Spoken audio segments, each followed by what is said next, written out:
और मिजोरम की सभी 40 सीटों पर आज एक ही चरण में वोट डाले जा रहे हैं। यहाँ पर मुख्यमंत्री जोरामथांगा के नेतृत्व वाली सत्तारूढ़ Mizo national front, Zoram people's movement और कांग्रेस के बीच त्रिकोणीय मुकाबला देखने को मिल रहा है। इस बार मिजोरम में बीजेपी सिर्फ 23 सीटों पर ही चुनाव लड़ रही है, जबकि पहले वो 39 सीटों पर चुनाव लड़ रही थी। बीजेपी के अलावा इस बार मिजोरम में आम आदमी पार्टी भी चुनावी मैदान में है। आम आदमी पार्टी ने 4 सीटों पर उम्मीदवार मैदान में उतारे हैं। राज्य में 27 निर्दलीय उम्मीदवार भी मैदान में है। तो देखना होगा कि मिजोरम में इस बार बाजी किसके हाथ लगती है। आइजॉल से हमारे सहयोगी रत्नदीप चौधरी की रिपोर्ट आपको दिखाते हैं।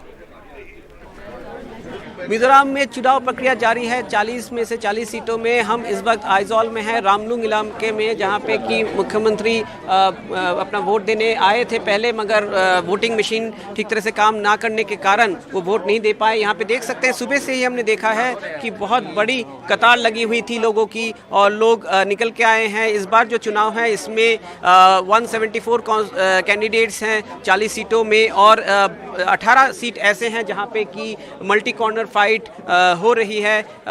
और जो फाइट ज़्यादातर हो रही है वो सत्तारूढ़ MNF और ZPM के बीच है, जो कि एक नई पार्टी है, मगर इस बार चुनाव में बहुत बड़े रूप में उभर के आई है। और दूसरे छोर पे आप अगर देखें तो कांग्रेस, जो कि एक समय मिजोरम में बहुत बड़ी पार्टी थी, वो भी अपनी सर्वाइवल बैटल इस बार लड़ रही है। और एक अनोखी चीज़ हम दिखाते हैं इलेक्शन में, आप देख सकते हैं ये जो लोग हैं, ये लोगों को बैठा रहे हैं, ये इलेक्शन कमीशन के लोग नहीं हैं, मगर ये मिजो पीपल्स फोरम के लोग हैं, जो कि यहाँ पे वॉलंटियर के रूप में काम कर रहे हैं। ये मिजो पीपल्स फोरम एक इलेक्शन वॉचडॉग है, जो कि चर्च ने शुरू किया था। चर्च बैक्ड है और सिविल सोसाइटी इनको हेल्प करता है। और मिजोरम की जो पूरी चुनाव की प्रक्रिया है उसको फ्री एंड फेयर और पीसफुल रखने में ये एक बहुत बड़ा महत्वपूर्ण दायित्व निभाते हैं। जो कैंपेनिंग है उसको भी वो मॉनिटर करते हैं, कुछ रूल्स वो बना देते हैं, और कैंडिडेट्स या पॉलिटिकल पार्टी वो रूल को तोड़ नहीं पाते। यहाँ पे देखिए उनके जो महिला वॉलंटियर हैं। और अगर अंदर थोड़ा हम फोकस कर पाए तो एक मेडिकल टीम भी उन्होंने बैठाया है, वहाँ पे मेडिकल टीम भी है। तो अगर इस अनोखी तरीके से, जिस तरह से चुनाव में चर्च और इनके जो मिजो पीपल्स फोरम है वो जिस तरह से वो काम करते हैं, वो इस चुनाव की प्रक्रिया जो है मिजोरम में उसको फ्री फेयर और पीसफुल रखने में एक बहुत बड़ी भूमिका निभाती है। और ये एक मॉडल है, शायद देश में बाकी लोग इसको फॉलो कर पाएँ।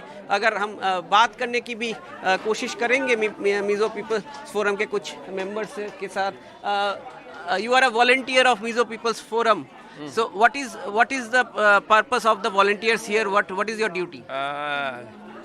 Our duty is our duty is the people who come, voters, to keep peacefully in voting area.